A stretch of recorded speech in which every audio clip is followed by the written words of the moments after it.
The new realities of working from home, temporary unemployment, homeschooling of children, and lack of physical contact with other family members, friends, and colleagues takes time to get used to. Adapting to lifestyle changes such as these and managing the fear of contracting the virus and worry about people close to us who are particularly vulnerable are challenging for all of us. They can be particularly difficult for people with mental health conditions. Community thrived on novelty and stimulation, such as last year's initiative of putting teddy bears in windows, but now there seems to be a lot of complaints of brain fog as people face the same old thing. It is common to feel foggy and flat, and if people were also having trouble sleeping, that is a fallout from stress. It is also common for conflict to arise as people are jammed together in flats or houses and living, working, and cooking in the same environment. Not everybody lives in a safe, warm house with nice food. There's a lot of pressure on people, and that cocktail is psychologically quite tough. Try to anticipate distress. It is okay to feel vulnerable and overwhelmed as we read news about the outbreak, especially for those who have experienced trauma or mental health problems in the past. It is important to acknowledge these feelings and remind each other to look after our physical and mental health. We should also be aware of and avoid such habits that may not be helpful in the long term, like smoking and overeating.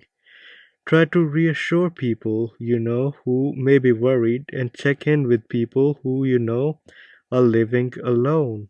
Self-awareness and knowing your triggers. Self-awareness and knowing your triggers is very much important. In this situation, triggers are anything that might cause a person to feel overwhelmingly stressed, anxious, sad, or angry. Everyone should have one calming strategy, such as going for a walk, reading a book, or playing games on their phone if they sensed they were reaching a boil-over point. They could also try to create some space for themselves to escape a tough environment. Those on their own need could try to find something special to do themselves, just to distract. Families could try to do one thing together, such as cooking, or if they're all adults, they can try writing a thriller, which is fun and takes their mind off the monotony of lockdown. So, the best strategy is to devise ways to calm down, find some space, and create a bit of novelty. It is always advisable to maintain a routine, such as try to sleep and wake up on time, offer your 5 times prayers, keep exercise up, try reading, do something that brings you joy, go for a walk, run, or bike ride. Just keep a 2 meters distance from people and stay local. Journal and process your feelings.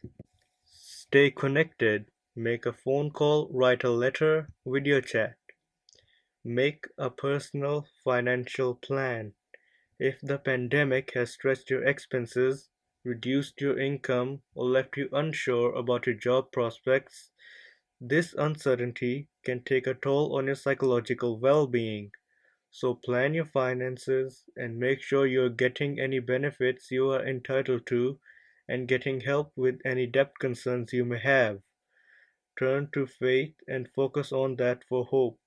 Listen to and recite Holy Quran Duyo Izkars regularly. Staying in touch and communication are also important, and particularly for elderly people, such as helping them with food, shopping, but keep a 2 meters distance. And let's not forget to be kind to one another, as the Mental Health Foundation says, because it's easy to lash out when we're having a hard time.